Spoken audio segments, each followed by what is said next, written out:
अस्सलाम वालेकुम students, hope you all are doing well. आज की वीडियो का जो हमारा टॉपिक है वो है प्रोबेबिलिटी। क्या होती है, इसको हम कहाँ यूज़ करेंगे, इसके ग्राउंड्स क्या हैं, इसके लॉज क्या होते हैं और ये सारा कुछ। ठीक है। सो बेसिकली प्रोबेबिलिटी का मतलब होता है चांस, लाइक्लीहुड।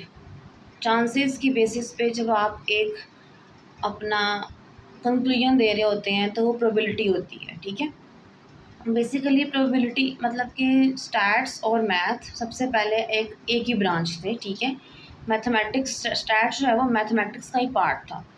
लेकिन जैसे ही प्रोबेबिलिटी का कॉन्सेप्ट जो है वो इंट्रोड्यूस हुआ तो स्टैट्स को मैथ से अलग करके एक डिफरेंट सब्जेक्ट बना दिया गया। अभी भी बहुत से लोग समझते हैं कि मैथ और स्टैट सेम चीज़ है, जबकि मैथ और स्टैट सेम चीज़ें नहीं हैं। मैथमेटिक्स एक अलग ब्रांच, एक अलग सब्जेक्ट है और स्टैट्स एक अलग सब्जेक्ट है। ठीक है। सो जो स्टैट्स है उसके जो रूट्स है ना वो प्रोबेबिलिटी पे बेस करते हैं। मैथमेटिक्स के जो रूट्स हैं वो प्रोबेबिलिटी पे बेस नहीं करते। अब प्रोबेबिलिटी क्या है? प्रोबेबिलिटी में हम स्टडी करेंगे चांस का पैटर्न, कि किसी भी इवेंट के अकर होने के चांसेस क्या होते हैं। ठीक है। और प्रोबेबिलिटी क्या है हमारे पास? Measure of uncertainty. मतलब कि आपने कोई भी रैंडम एक्सपेरिमेंट परफॉर्म किया, फॉर एग्जांपल आपने कॉइन टॉस किया है। ठीक है। आपको पता है एक कॉइन जो है, एक सिक्का, उसका एक जो साइड है वो हेड है, एक टेल है। ठीक है। लेकिन आपको ये श्योरिटी नहीं है कि जब आप सिक्के को उछालेंगे तो हेड आएगा या टेल आएगा। ठीक है। तो ये आपके पास अनसर्टेनिटी है मैयर, कि आपको पता तो है कि कितने आउटकम्स आएंगे लेकिन आपको ये नहीं पता कि एक्चुअल आंसर क्या आएगा। तो डैट इज़ द प्रोबेबिलिटी। आप उसको चांसेस की बेसिस पे मेजर करेंगे। ठीक हो गया। ये भी आगे वही वाली बात कह रहा है कि जो प्रोबेबिलिटी का आइडिया है वो आपकी ऑब्जर्वेशन पे बेस करता है।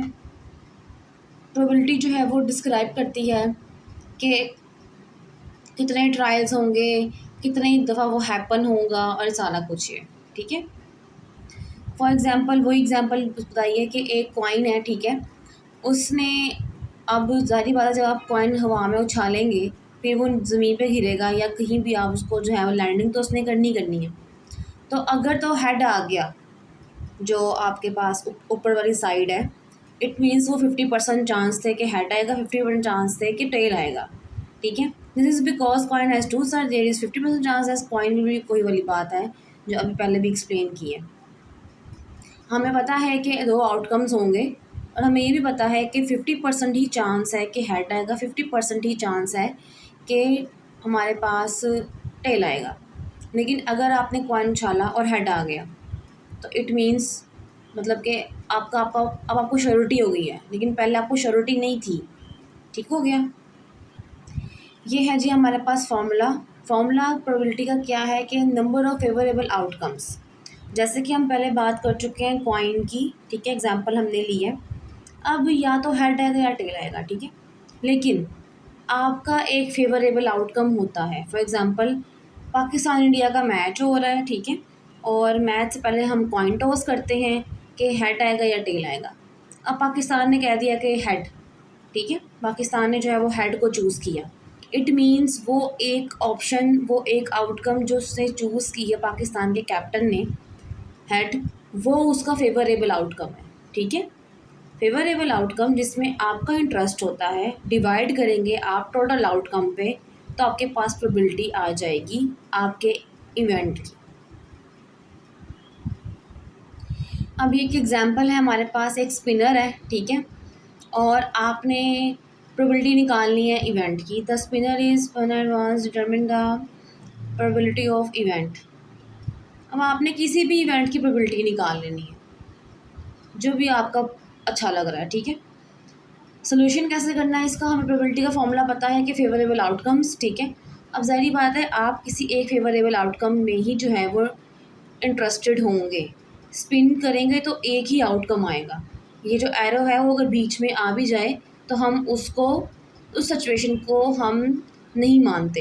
स्टैट्स में जब भी आप कोई गेम मतलब कि खेल रहे हो, लूडो का दाना फेंक रहे हो, स्पिनर्स आप स्पिन करवा रहे हो इस तरह से, या आप कॉइन को टॉस कर रहे हो, तो वो अगर एक बाइस्ड हमें देगा ना एक ऑप्शन, तो उस हम बाइस्ड ऑप्शन को कंसिडर नहीं करते हैं।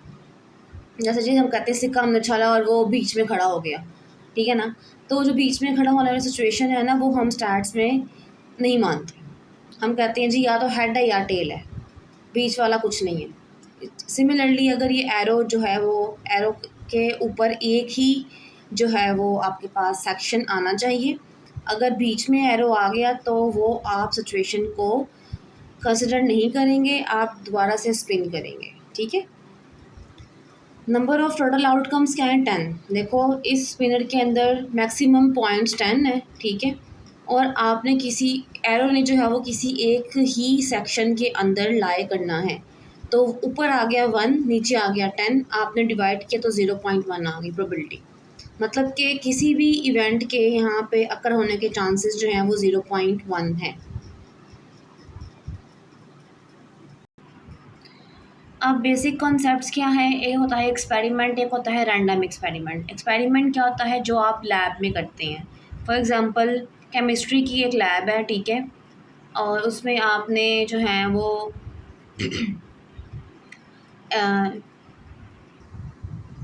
केमिस्ट्री लैब है और आपने कोई फ़िल्ट्रेशन या आइट्रेशन का कोई भी प्रोसेस करना है, ठीक है? और आपको पता होता है कि हाँ जी हमारा एंड रिज़ल्ट जो है वो ये आएगा।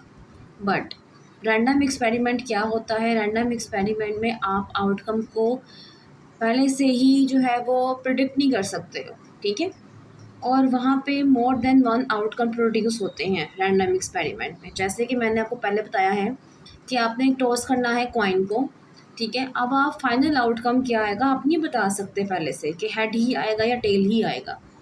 और मोर देन वन आउटकम होता है, मतलब हेड भी है और टेल भी है। सो स्टूडेंट्स जब भी आपने प्रोबेबिलिटी में स्टैट्स में आपने जब भी आपने बात करनी है ना एक्सपेरिमेंट की, तो वो एक्सपेरिमेंट नहीं है, वो रैंडम एक्सपेरिमेंट है, ठीक है? ये बात याद रखनी है आप सबने। अच्छा स्टूडेंट्स अगला कॉन्सेप्ट है आउटकम का। आउटकम मतलब पॉसिबल रिजल्ट जो हमारे पास रैंडम एक्सपेरिमेंट से आएंगे, हम उसको आउटकम कहते हैं। जैसे हमने बताया है कि आउटकम क्या था, कॉइन टॉस करते हुए हेड है और टेल है। सैम्पल स्पेस क्या होती है, ये मैथ्स में भी हम देख चुके हैं सेट थ्योरी के अंदर, ठीक है? लेकिन यहाँ पे भी हम देखेंगे कि सैम्पल स्पेस क्या होती है। सारे के सारे पॉसिबल इवेंट्स जो भी पॉसिबल आउटकम जो भी आपके रैंडम एक्सपेरिमेंट से आ सकते हैं ना आउटकम्स, ठीक है? जितने भी आपके पास आउटकम आ सकते हैं एक रैंडम एक्सपेरिमेंट को परफॉर्म करने से, उसको एक लिस्ट में लिख लें या कर्ली ब्रैकेट्स में लिख लें, ठीक है? लिखते वैसे कर्ली ब्रैकेट्स में ही हैं, उसे आप कर्ली ब्रैकेट्स में लिख लें तो उसको आप डिनोट कर दें एस से, वो जी आपकी सैम्पल स्पेस बन जाती है। अब मैं आपको लिख के दिखाती हूँ।